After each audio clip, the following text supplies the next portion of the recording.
It's time for the Splash Live from Civic Center TV, featuring stories from and about people like you in the greater West Bloomfield area. Simulcast on cable, 89.3 Lakes FM, social media, and the web. Now live from Green Media Center on Walnut Lake Road, it's the Splash Live. Boo! Hope it didn't scare you. Live, local, social, it's the Splash Live on Civic Center TV and 89.3 Lakes FM. I'm your host for the day, Jake Schaff, going over all of the biggest news and stories from all across the four communities. Of course, Halloween is today, and it's finally here across all four communities who are all very, very excited for spooky season. The costumes, the candies, the frights, the scares, everything you could possibly want for a good Halloween. I had the chance to speak with some local residents to talk about to hear what they had to say in terms of the fabulous holiday. Really just for the kids, to see the kids enjoy it, and making costumes for my kids. Sometimes I just end up having to do that for them. And just being out in the community, connecting with our neighbors, and just feeling that sense of community and fun for the kids. It's a lot of fun to be able to share memories and be able to share just sort of the contrasts, even how the candy has changed, even how the costumes have changed, the quality of the costumes and the different costume ideas. And also enjoying them having fun at school, too. The schools do a lot of fun activities. Great to hear about all of these families and these kids having fun for the Halloween season. But as another local resident will tell you, as fun as heading out with the kids might be, it can also bring just a little bit of chaos. It was pandemonium because I had four and they were running in all different directions. So we would start like the male guys and the male ladies. We would start on one block, work our way up and down and around and back again. So it was fun, but it was pandemonium. It might be pandemonium, but it's all in good fun. And the kids are sure to have a blast tonight, making all sorts of Halloween memories that will stay with them forever. As Sylvan Lake's very own Helen Jane Peters had to say when looking back on her Halloween adventures as a kid. Well, we had Mrs. Cox always made candied apples, and that was our first stop. We would run to her house to make sure we got one of her delicious candy apples, and that was always fun. And then my mother had a special bag. It was a fabric bag with a handle, and my sister and I used to fight over who got it to use it for that year, because we only had one, and we needed two. Always fun to reminisce on Halloweens of the past. And Helen is continuing to make even more memories now that she sees those smiling faces from the kids every single year. But when you go knocking on her door, instead of handing out candy, Helen hands out pencils, and as she explained, the kids absolutely love it. Oh, well, because they can use them at school. And you'd be surprised how many kids say, thank you, I can use that at school. And they do. So they get to, I bought 12 times 12 is 144 pencils this year. I let them choose the one they want. There are different colors and different designs on them, and the kids really appreciate it. And I was really surprised in the beginning, but we've been doing it for at least 5 years, and it's makes more sense. Helen is certainly right. You never know when you're going to need a good pencil. But of course, Halloween is more than just about trick-or-treating. It's about seeing the community and the smiling faces and everyone sharing these memories together. West Bloomfield resident Denise Hammond shared her memories from when she used to work at Town Hall and how the team celebrated the frightening festivities. I worked at Town Hall for 20 years, and my staff would dress up every year with a theme for the Halloween holiday, and it was great fun. For 1999, when we were talking about the change in the millennium, we all dressed up as bugs, computer bugs. Of course. Yeah. So, I mean, we had, medical themes. We all came in as doctors or nurses, and we borrowed a cot from the fire department and had somebody, a fake body on the cart and that. But, it's always been a lot of fun. My goodness, that sounds like an absolute blast. And it was so great to hear about all of these stories from the community. And I hope that they're all ready to continue those Halloween festivities tonight. Of course, that also means that trick-or-treat hours, as one last reminder, are set for those in Oakland County. Many local communities have set their trick-or-treat hours for the night, and in West Bloomfield, the suggested trick-or-treat hours are from 6 to 8 p.m. Kego Harbor and Sylvan Lake will have their trick-or-treating from 6 to 7:30, and in Orchard Lake, trick-or-treaters can be out from 5 to 8. Remember, homeowners who wish to participate in the festivities should leave their porch lights on to signal that they are handing out treats. And for those who choose to trick-or-treat, be sure to wear bright costumes, carry flashlights, and be very mindful of the traffic. For safety tips and information, please visit the National Safety Council's website at nsc.org to learn more information about how to stay safe.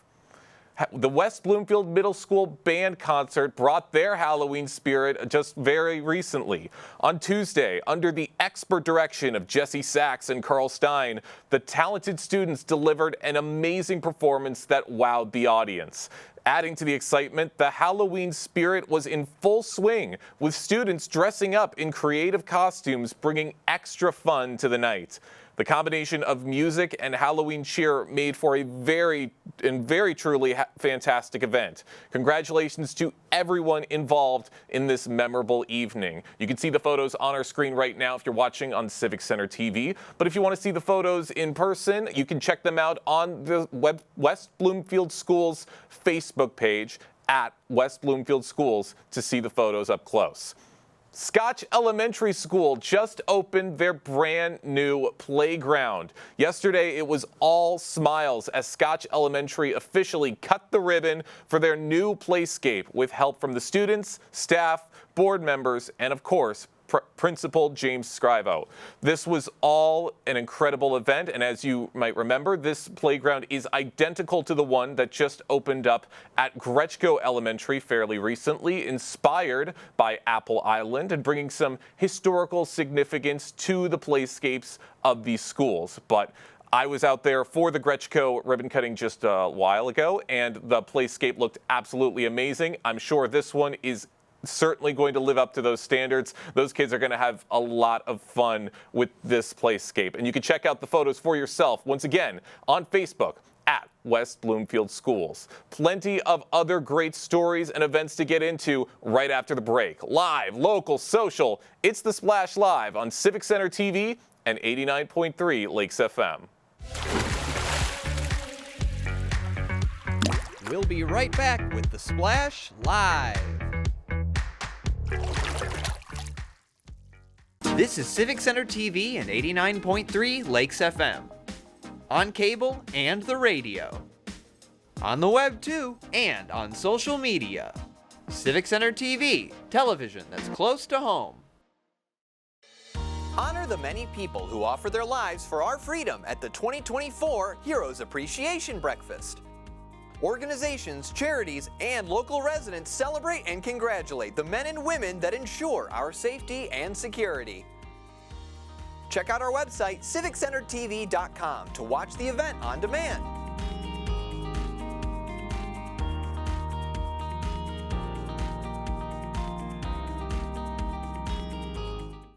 Hi, I'm Laura Nazuri, the Park Naturalist Supervisor for West Bloomfield Parks. Congratulations to you, Civic Center TV, for hitting 1 million views on YouTube. We really appreciate your partnership in spreading nature education in a creative way in our community. I'm Laura Nazuri, proud to be 1 in a million.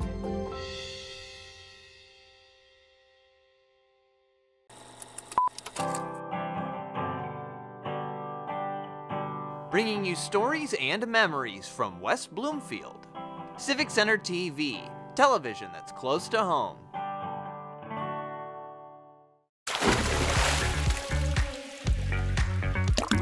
And now, back to The Splash, live. Live, local, social, it's The Splash Live on Civic Center TV and 89.3 Lakes FM. I'm your host, Jake Schaff, going over all of the biggest news and stories from all across the 4 communities.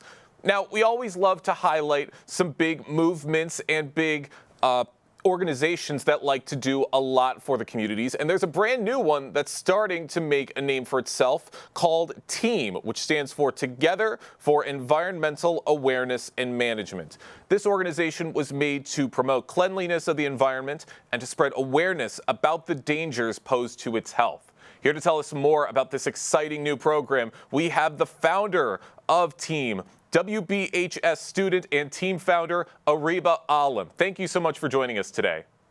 Thank you so much for having me. Really glad to have you with us and very interested in hearing about the TEAM program. I want to hear from you. How did this program get started? So I was inspired because back home, my country in Pakistan, there's a lot of there's cleanliness problems, there's a lot of pollution in the air.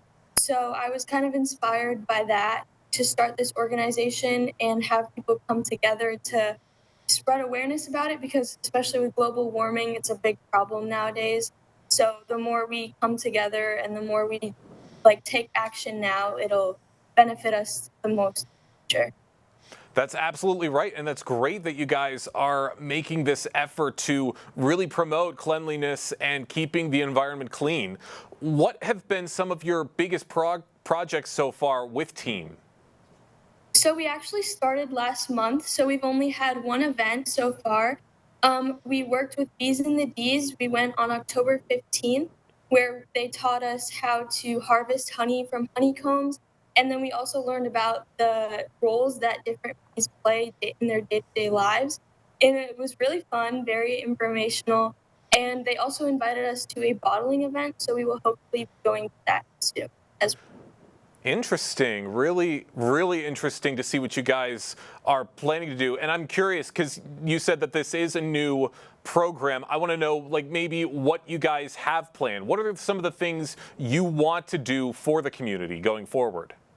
Yeah, so we're going to host cleanups at parks, and we're also going to do beach cleanups during the summertime. And on November 9th, we're going to the Detroit Zoo for their first Teen Conservation Summit. And there will be guest speakers there, and there's going to be group projects that we're going to be working on.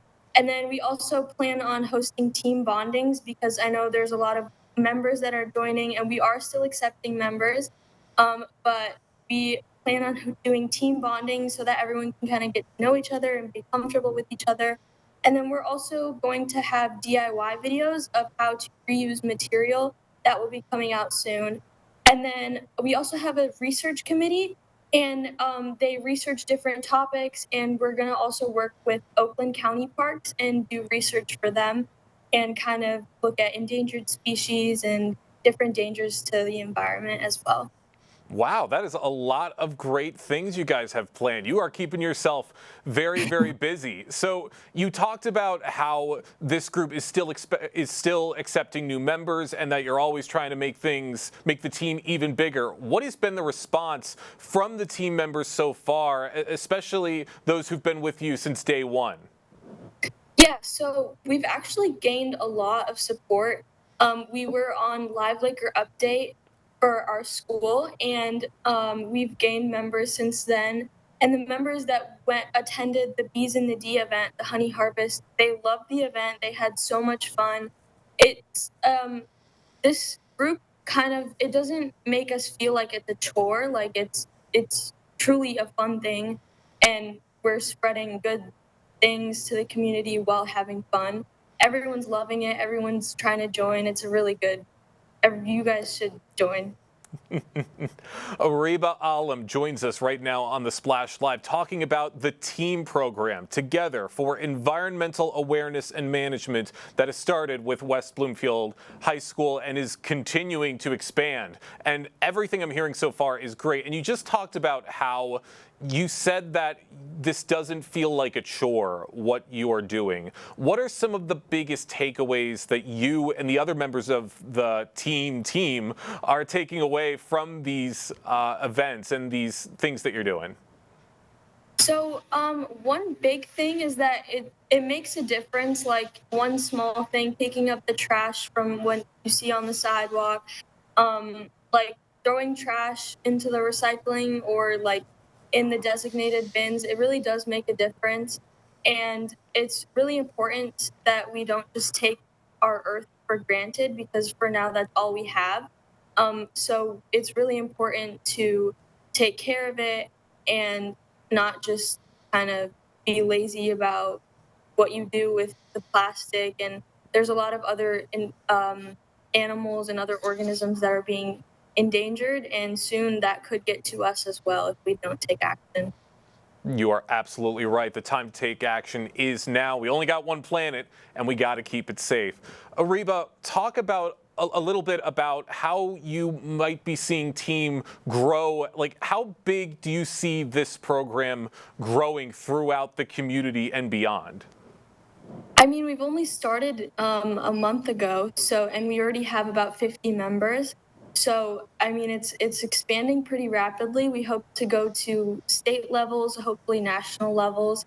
But for now, we are still in the local community, and we're trying to get people from other schools to also join in with us. But I have high hopes for this organization. That's great, and glad to hear that confidence and that enthusiasm with a program like this. And have there been any other people who've served as like inspirations as to what you want to continue to do with Team? Yeah, so a lot of, especially since I mentioned from Pakistan, so Malala Yousafzai is a big inspiration because she advocates for women in education and women in power. So I kind of see her as an inspiration because there's really no gender to what you can do. It's all just like like you take what you can do and you bring it out to the community and hope for the best and for the good of all people and everyone. Those are some great words, and absolutely, you hope for the best and you put your best foot forward and you make a difference. Ariba, one more question before I let you go. Where can people go if they want to learn more about Team and if they want to join? They can visit our Instagram page. It's at team.org, which stands for Environment Organization, and our application is linked in the bio of that account. Or you guys can email our it's at team.org@gmail.com, or you can text me at 248-870-9393. That's absolutely right. And if you're looking on our screen at Civic Center TV, you can see that there is a form on our screen right now with a QR code. You can scan the QR code, and that will take you directly to the place where you can apply to become a Team member yourself. But a lot of great ways to join the program and a lot of great things to come from it. Ariba, we thank you so much for your time today. Thank you so much. Really glad to have you with us, and incredible opportunities to come from this program. Can't wait to see how Team continues to help out the community. Halloween is still all anyone can talk about here in the 4 communities. And of course, like I said earlier in the show, there's going to be a lot of great festivities taking place tonight when all the kids are out trick-or-treating with their families. But it is important that everyone stays safe when they are out trick-or-treating, and it's important to be aware of some dangers that might be present. So, here to tell us more about what we can look out for Halloween tonight, we have Community Relations Officer with the West Bloomfield Police Department, Zena Daly, joining us today on the Splash Live. Zena, how are you?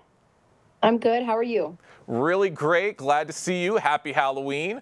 And really excited to be talking about this because it is important that a lot of this information is out to the public before families are out trick-or-treating tonight, especially if it's the first one for certain kids. So what are some things that you typically see on Halloween that can be dangerous? Well, a lot of kids they're dressed up in their costumes, not wearing reflective gear, not carrying flashlights a lot of times. Their costumes are dark. They're walking around in the dark. Not a lot of lights in West Bloomfield in our side street. So if you don't have a ton of homes that are passing out candy, you're not going to see a ton of lights. You're not going to be lit up, right? So one of the most important things I would say is make sure your kids have some kind of flashlight, reflective tape even on the back, on the front, just so that the cars driving through can see them. Of course, it is great that people need to see the kids. You don't want to get into any sort of accidents. You Absolutely. don't want these kids to be in any sort of danger. Right. Are there any factors that come to mind that maybe aren't as well known, that maybe even parents might not be aware of? Well, I mean, it's pretty basic, right? When you're walking out with your kids, you want to stay together, and if you do get separated, you want to make sure that you have a plan. Like if you are three doors down and you have a bunch of kids and kids going in between, waiting in line, and you kind of separated from one of your kids, have a plan. Whether it's putting your name and your phone number, if your kids are much younger, your name and your phone number, and put it in their pocket. That way, if they get lost, they can tell someone like, "Hey, this is my mom." I would make sure you tell your kids also if you get separated. Yeah, call the police, tell the person whose house you're at, like, "Hey, I just lost my parents. I don't know where they went." Call the police, but make sure you tell your kids not to go in the home. Some people, say, "Oh, come on in, we'll call the police." Make sure you're telling your kids it's never okay to go into someone's home unless it's someone that you know, someone that you trust, that the family knows. But just little tricks like that, you wanna make sure that you have a plan in case you do get separated. Of course, yes. Always have a plan in place in case something were to happen. Now, there might also be factors that come into play that maybe are a little more unpredictable, Zena, maybe like the weather, because I understand the weather might play a factor into trick-or-treating tonight. How can that affect things for trick-or-treaters? Well, when your kids are crossing the street or darting across the street, one, you want to make sure that you're not crossing in between cars so that the cars can't see you. But if it's wet out there, all those leaves are falling, they will make the ground slippery. So if you guys are running across, you're gonna fall, and that is an opportunity for a car that does not see you. If you're not wearing reflective gear, you can get hit by a car. So that is probably one of the most dangerous factors that we have is crossing the street, drivers being aware, not being on your phones, any kind of electronics, making sure you are driving slowly through those subdivisions. Yeah, of course, because even if the rain were to get really, really bad tonight, I don't think that's going to stop very many kids from trick-or-treating. I mean, Halloween's I once every agree. year. They're going to be We out were out in the there. snow last year, so You're absolutely right. They're going to be out there, rain or shine. Zena Daly from the West Bloomfield Police Department is joining us on The Splash today to talk about some things to look out for and for families to be aware of as they are trick-or-treating with their kids tonight. So this is a lot of information for the parents to be aware of, but what are some things that maybe the kids can know in their minds to remember as they're out trick-or-treating? to stay together, don't run ahead. I know my kids do that too, and we're constantly calling them back. So try to stay together. And then you have these, the older kids, the kids that are almost teens, and they're going out alone for maybe the first time. So as a family, think, or maybe the parents communicate with each other. Think of a route, plan a route out for the kids to take, so that if you can't get a hold of them, or if there's an emergency, you know where your kids are going to be. Yes, absolutely. Make sure you know where the kids are at all times. And Zena, it's great that you mentioned the older kids in this situation because, as I mentioned earlier in the show, trick-or-treating is not all that's going to be taking place tonight. There's going to be Halloween parties. There's going to be all Right. sorts of events for the older kids to be taking part in. What are some things that they need to look out for? Depending on how old you are, what kind of event you're going to, you want to make sure if you see something that doesn't seem right, you separate yourself from that situation. You call your parents, they have a code word, have a safe word, and get yourself out of that situation. If there is alcohol, please be aware there is zero tolerance. So, it's something to be aware of if you are hosting the party. You want to make sure you know who's coming into your home and what they are bringing because you are ultimately responsible. Yes, that is certainly right. You are responsible for yourself. But Zena, obviously, it's not just, we don't want to keep things fully talk about what you shouldn't do on Halloween. We do want everybody to have fun on this holiday. And what are some of the things that you see from the community as they enjoy this holiday? Well, I hope all the kids get a ton of candy. I hope they get some king size Reese's. That's my personal favorite. But make sure that you guys check your candy before you eat it. You don't know what you're getting and from who. So just make sure the parents are checking it out before we start to consume some of that candy. Yes, that's right. And make sure you pace yourself. Don't eat all that candy in one night, as tempting as that might be. And then brush your teeth at the end of the night. Yes, Absolutely. Make sure you brush your teeth. And Zena, one more question before we let you go. Where can people go to maybe get a little more information about what to look for tonight? So I just posted something on our Facebook page if you want to check it out. Just some safety tips, some of the things I've already mentioned, and some additional things on there. So if you want, go ahead. You could also Google some more information. But those are some little tips on there that you can check out our Facebook page. Awesome. Great to have you guys ready and helping out the community and keeping them all safe. Zena, we thank you so much for your time today. Thank you.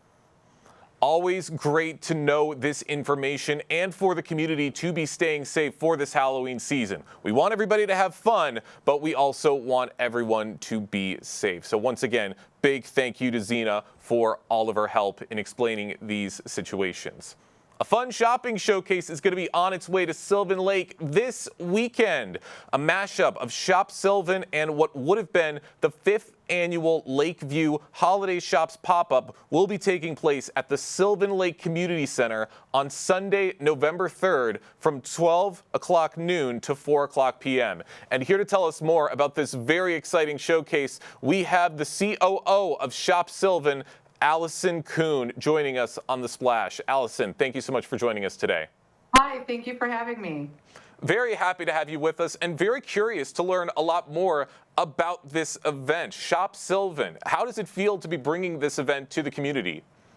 It's very exciting. We're so excited to be able to showcase. There is so much talent in this area, and we're so excited to be able to showcase that to the community. That's great, and I can already see some great designs behind you, and I'm sure we're going to be seeing so many more on the actual event. And I'm curious, how did something like this get started for the people of Sylvan?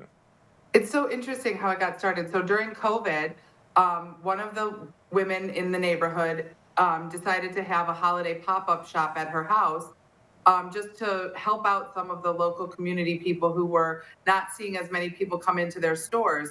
And it was so well attended and surprisingly successful that everyone kept asking for it to happen again.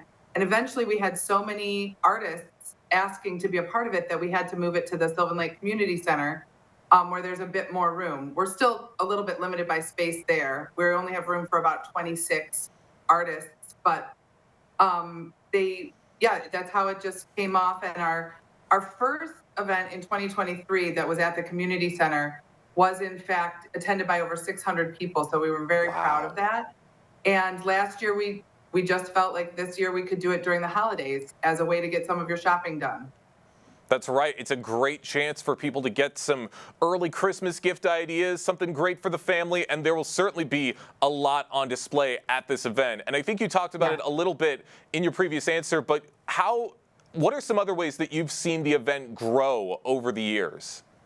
Yeah, how it has grown is that more and more people are finding out about it. And we do have a dedicated social media presence that we ask questions. We want to know the story of the artist. How did they get started? Why is this their passion? When do they like to create? What is their favorite medium to create? And by getting to know people and then putting that small little snippet of their story out on social media, we feel that it allows the community to really have a connection with them and then become interested in coming and also purchasing the items and supporting these artists who work so hard to deliver quality products. That's absolutely right. You want to make sure it's the best quality possible for the customers. Now, what have you seen from the community in terms of their response to an event like this? Yeah, the response has been great. In fact, it turns into more of a party than just a shopping experience.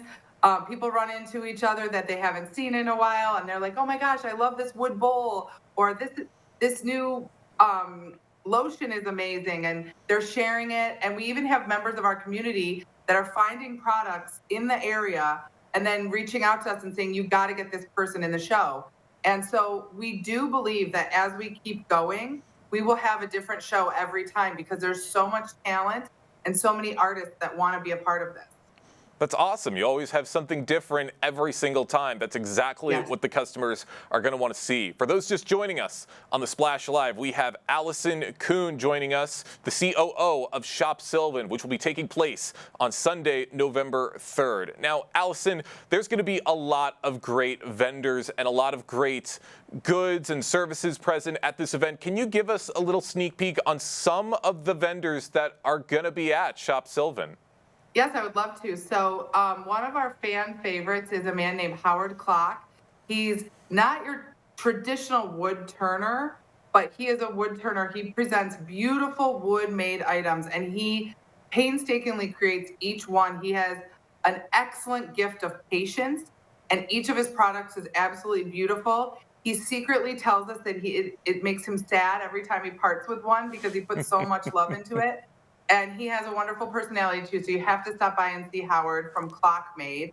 And new this year, we're adding a couple brick and mortar shops that are in the local area, just because we felt as though they are artists in themselves in the way they stage their stores, which products they picked, and they were also, requested by some of the community. So that's an interesting thing. One of them is the Razor Company that is on Orchard Lake Road, and the other one is Extra Oomph, which is also on Orchard Lake Road.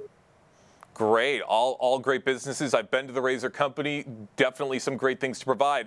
And it sounds like that with an event like this, there's something for everybody. Isn't that right? Yeah. Yes. And there's also going to be some wonderful food vendors. And in fact, this year we even got some sponsors, which is Orale, the Mexican place on Orchard Lake Road, is going to be there handing out free samples. Embrace Nutrition will be one of our sponsors. Gino's Pizza and Lorenzo's Pizza will also be there, providing samples and tastes for everyone. It's like the first 50 or something like that for each one, but as much as they can, they're going to do. Sounds like a lot of people in the community are really rallying around this event. Allison, I'm curious, how great does it feel for you and the rest of the team to be showcasing these vendors and their goods? Honestly, it brings us so much joy. It's just, I have my partner, Kelly Krause, and we are just so excited to be able to give this gift to the community as a way to just celebrate everyone. And it is, when you hear how loud it is in the community center, it is so wonderful because everyone is just happy. It's a happy, happy event.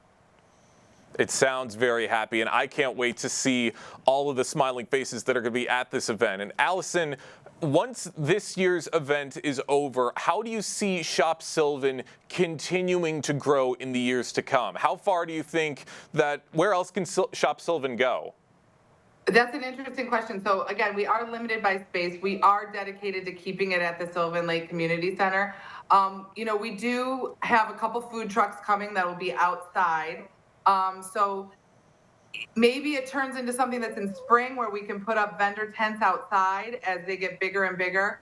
But we are dedicated to bringing the talent to the people. So as much as we can, and as however it will evolve, we don't believe there's not a limit to what we can do. So we're very excited to see it grow and keep moving. And I'm excited too, and that's absolutely right. Very curious to see how far things can go. Allison, one more question before we let you go. Where can people go to learn a little bit more information about Shop Sylvan? Right, we have an Instagram page and a Facebook page. They're both at Shop Sylvan, and shop is spelled SHOPPE. And you can go there. All the information is there, the time, the location. Every artist is featured in a little post vignette, and we would love to have more people join. All of that information is available on the Shop Sylvan Facebook page, where you can learn more information about the event and see all of the vendors that will be attending. Allison, thanks so much for stopping by today. Thank you so much for having us.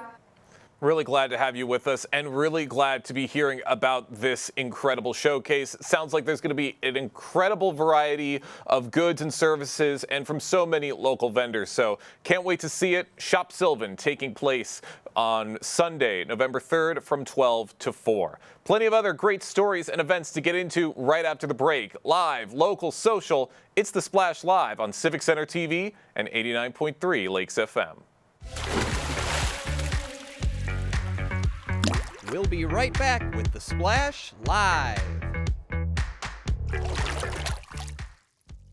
Want to enjoy Civic Center TV on your social media? Find us on Instagram at Civic Center TV. Get notified when we upload one of our interviews, full episodes, and more.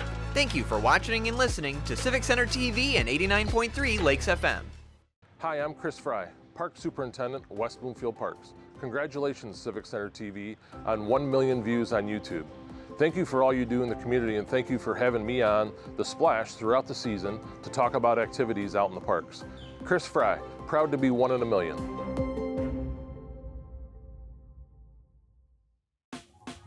Last week, Brandon met a girl on a dating app. One day after work, he finally found the courage to ask her out. No answer. He started to panic. Was he being too pushy? Maybe it was too... Hey, sorry I didn't respond. I was driving. I would love to go on a date. How does tonight sound? Brandon tried to play it cool, but inside he knew. A girl so smart, so responsible. She must be a keeper. Good nutrition can help make sure you have enough iron, calcium, and vitamin C in your body, which can make it harder for lead to enter your bloodstream. Help protect your family from the harmful effects of lead.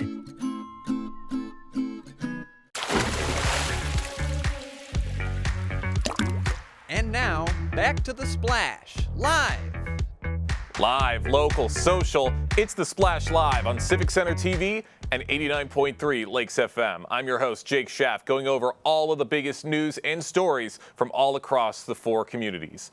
Now, Halloween might be today, but the other holidays are very quickly approaching, including Christmas, which means it's going to be time to start getting ready for that holiday shopping and looking for gifts to give to your family. And there's going to be a great event coming up to help you with that. The Soul Studios annual holiday market will be held on Sunday, November 24th from 10 a.m. to 3 p.m. at the Dresner Foundation Soul Studio. Sure to be a great place to think of so many ideas to help give to the family. And here to tell us more about this event, we have the Community Projects Coordinator for the Friendship Circle, Caitlin Cartwright, joining us on The Splash today. Caitlin, how are you today? Hi, thank you so much for having me. Happy Halloween. Happy Halloween to you as well. Glad to have you with us. And really excited to hear about this great holiday market that's coming up with the Friendship Circle. Can you share some more about the inspiration behind this market and how it brings the community together? Absolutely. Yeah, we're so excited. We do an annual holiday market, and we kick it off with kind of a big celebration. So day of, like you said, on Sunday, November 24th from 10 a.m. to 3 p.m. It's going to be open shopping. We'll have cookies. We'll have hot cocoa. We'll have a candle making activity available that you can join in on. And we'll have a station to build your own gift box. So getting ready for all of your holiday, Hanukkah, whatever shopping you need to do to get it done. And you're going to be supporting a really great cause. Ooh, I really love hearing about this. I love hearing that this holiday spirit's going to be coming back to the community very, very soon. What kinds of unique items can shoppers expect to find at this year's event? So we've been working really hard on getting together a bunch of great new artwork, of course, and we love our merch. So a little sneak preview. We have a great Carhartt beanie with our soul. This is from one of our artists, wrote out the word. We've got a couple new journal designs. So we've got a little bit of light, pushes away a lot of darkness. We've got a really fun ice cream journal. We've got candles. So these are handmade candles, really nice quality soy candles that smell delicious. And same thing with soap. So we've got some ceramic holders with handmade soap also. So that's just a sneak. We've got tons of stuff, new sweatshirts, new mugs, all kinds of stuff, new cards. So really a variety. And one of the things we're excited for in this Build Your Gift Box, we're the studio here with Soul Studio Friendship Circle. But we also have a program with job training, and we have Dakota Bakery. So the community might know Dakota Bakery for their amazing breads, cookies, Paula's. We're going to have plenty of items that you can kind of incorporate into your gift box. So have kind of like little fun art things, maybe some candles, and then some treats in there as well. Wow, all of that stuff sounds incredible. I love seeing all the goods right now on our screen. If you're watching on Civic Center TV, lots of very, very beautiful things that are going to be on display at this holiday market. Now, Caitlin, I'm very interested in hearing about how the artist commission process works and what impact does that have on the Soul Studio artists? Yeah, thank you so much for the question. It's really an important part of our program. So when artists come to the studio, we work with adult artists with special needs. So it becomes a place where people can just feel safe, be part of a community, build relationships, build friendships.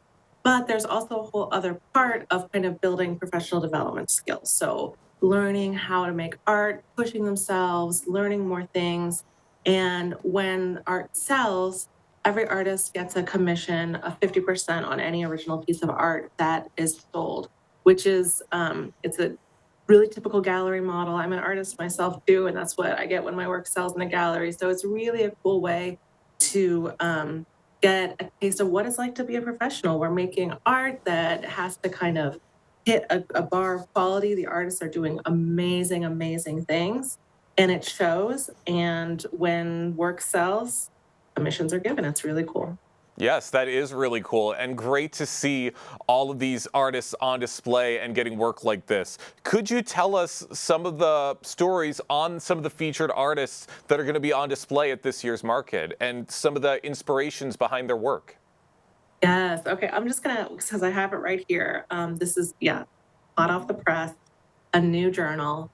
This is by one of our artists, Haley, she's just a really fun, bubbly personality. She loves kind of pop culture, sweet stuff. And she was actually just competed in a beauty pageant in Chicago. So she's out here, and I'm just gonna show like, so her photo on the back is her in like, this is Haley in her element.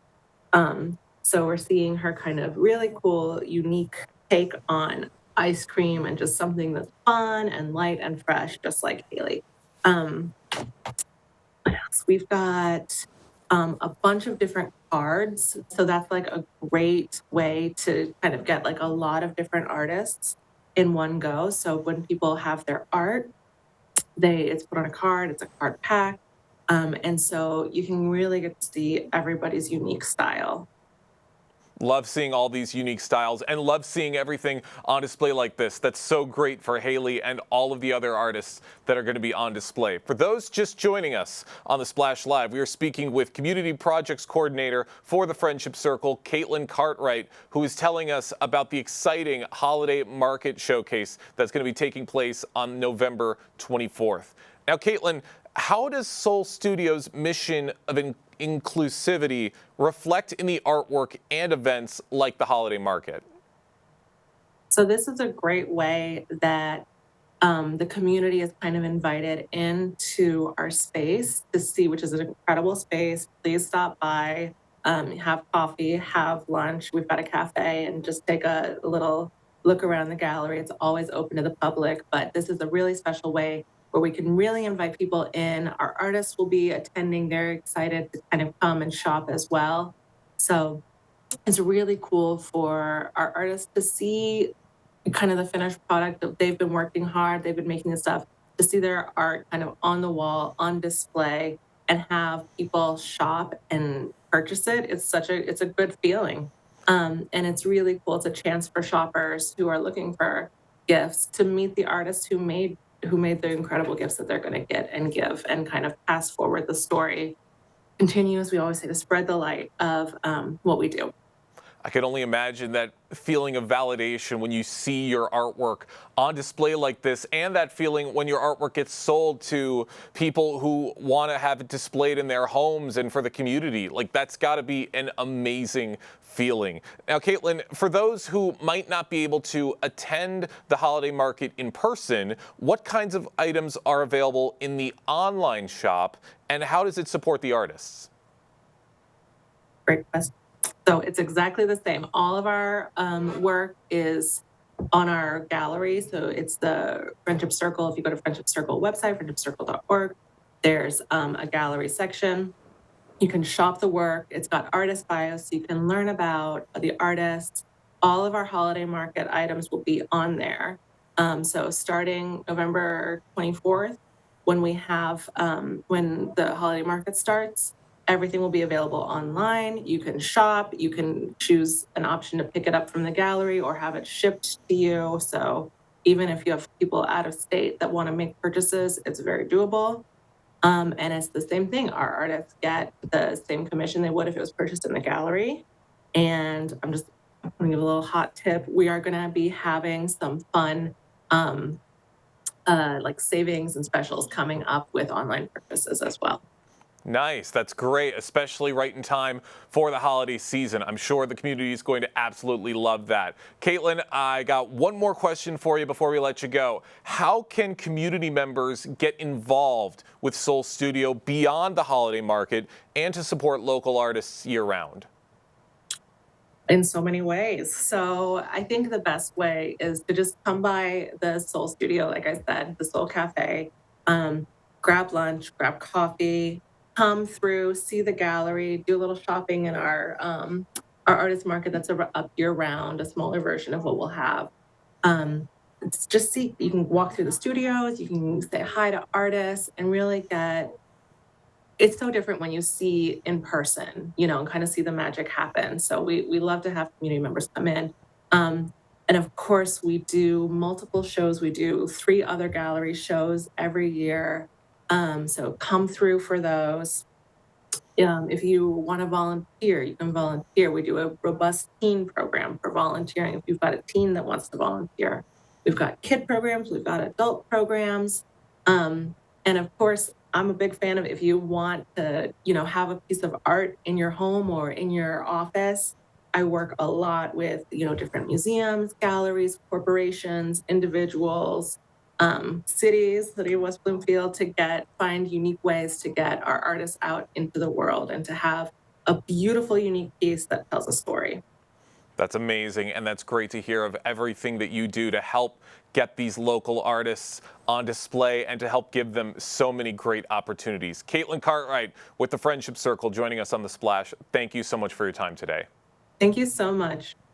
Really loved hearing about this holiday market that's going to be coming up on November 24th. So make sure you save the date and make sure you stop by to find some great presents to give to the family for this holiday season. A local firefighter just had some incredible achievements with a graduation from the EMU fire staff. A big congratulations are in order to Assistant Fire Chief Mark Lawry from graduating the EMU fire staff and Command Executive Leadership Program. And Mark Lawry is now joining us on the Splash Live right now. Thank you so much for joining us. Tell us more about this fire staff and Command Leadership Program that you recently completed. Thanks. It's a 9-month course where you attend 1 week each month. And the most interesting part of it's probably the interaction that you have with 40 other executive officers throughout the state of Michigan. The course covers a lot, anything from leadership theory development to personal organizational development, performance management, ethics, policy writing, grant writing, homeland security, fire prevention. It covers the entire gambit of everything that we do to serve the community. And it prepares any executive leaders that are up and coming to do this role. An executive leader in the fire service, as not fun as it sounds, doesn't really drag hose anymore and put out fires. We do considerably less exciting things than that when it comes to budgeting and long-term planning and making sure that the community is safe at the, not as fun to say, but paper pushing level.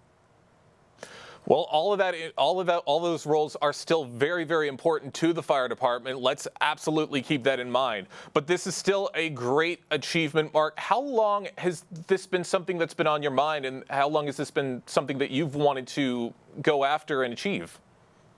Oh, great question. When I was the training officer about 6 years ago, I became interested in this program. And each time an opportunity came up, I ended up sending one of our own staff members to make sure that they could get their further education. And last year, the opportunity came up, and I didn't have anybody who was in line. So it worked out well, and I could slide myself in without taking a spot from one of my other staff members. Because three-quarters of our role here in administration is preparing our future leaders to take over when we are gone. So I finally got the opportunity to attend. I also have the honor to instruct in the course at times. I'm very familiar with how the program works. And now I've had the opportunity to sit through the entire process, and it was a great experience for me. I learned a lot.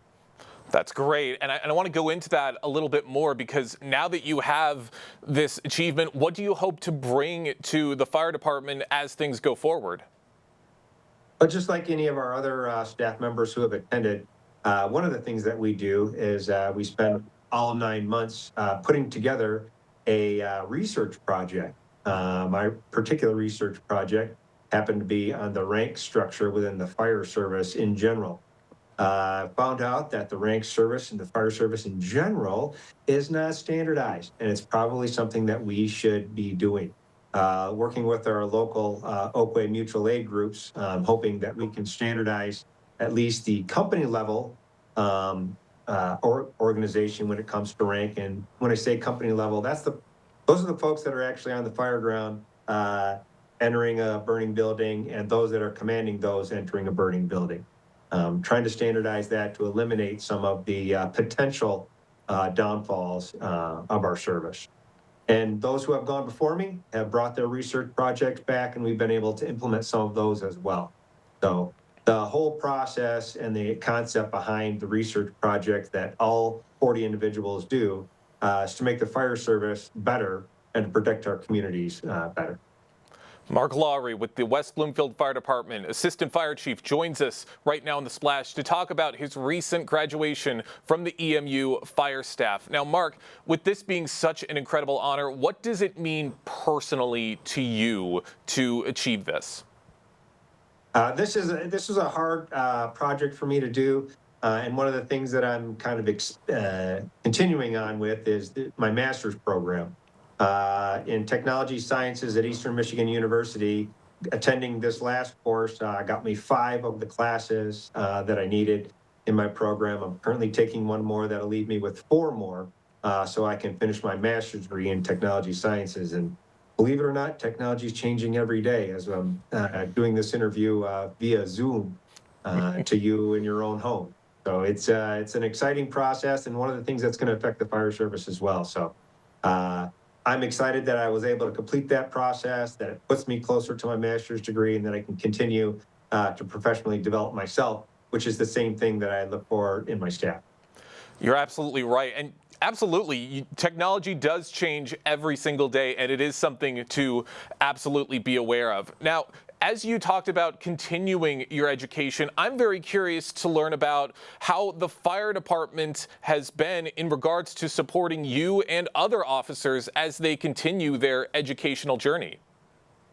Oh, without a doubt. It's one of the things that we hold very near and dear to our hearts, is making sure that our succession planning, when it comes to educating our officers, that they're ready to take the roles that they're going to step into. We have a pretty robust officer development program locally within the department.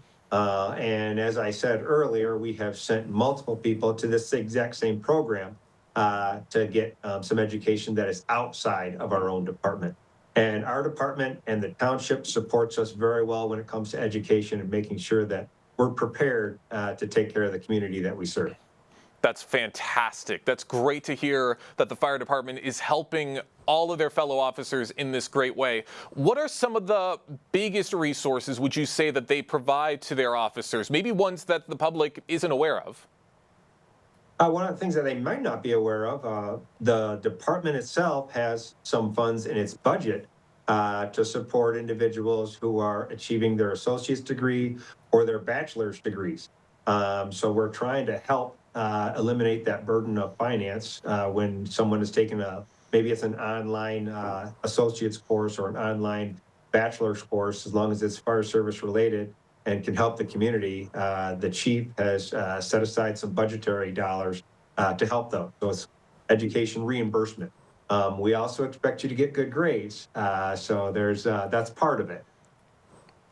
That's absolutely right. Got to make sure that your education stays up to the level that it needs to be.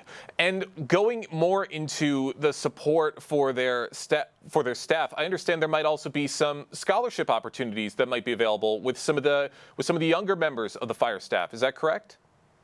Recently, we've gotten some federal dollars in some grant funds that we can hopefully send some folks to medic school and to paramedic school.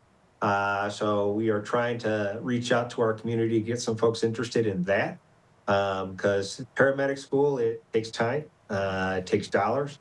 And so we're trying to support some of the local folks to go through that process. That paramedic's license seems to be the golden ticket to get a job in the fire service here in Southeast Michigan. And we're trying to reinforce the fire service in general. We would love everyone to come to West Bloomfield because we think this is the greatest place to work. But we're also focusing on the fire service in general, which is an area that we're currently struggling with. But we're getting much better. And that's great to see. Glad to see all of the work that the fire department is doing. Mark, I don't want to take up too much more of your time. Just one more question before we let you go. Where can people go to maybe learn more information about some of these opportunities? Well, the township has a wonderful website. If they want to go there, they can go to look for job opportunities. If they want to call the fire department, find the website, find the phone numbers. You can call me directly at my office. I would love to talk to you about potential opportunities in the fire service. I would love to talk to you about potential opportunities in the West Bloomfield Fire Service. This is a wonderful township that we support. They are very supportive of us, and I can't think of a better job to have. I'm fortunate to work here, love working here, and love serving the community that I'm honored to be in.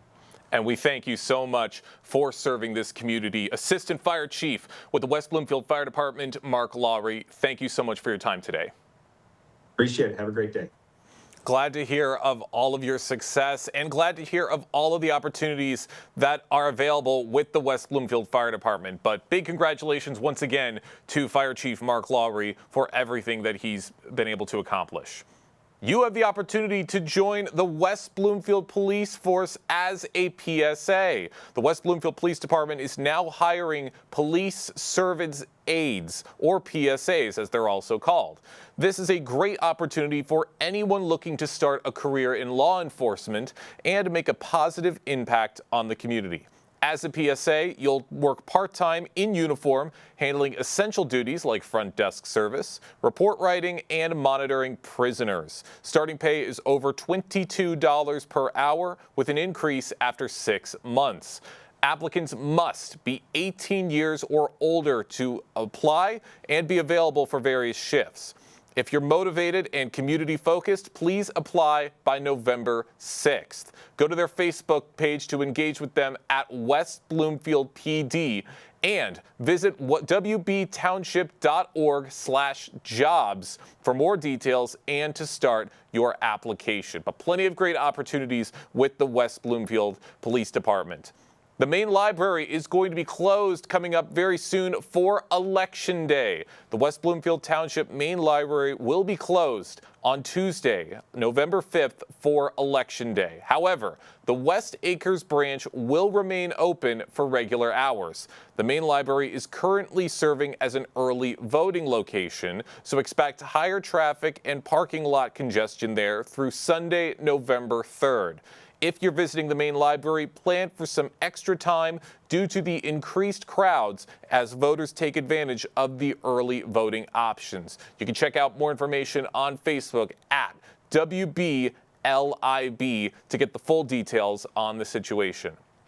And Shakespeare is making its way to West Bloomfield High School. Tickets are on sale right now for A Midsummer's Night's Dream by William Shakespeare, presented by West Bloomfield High School.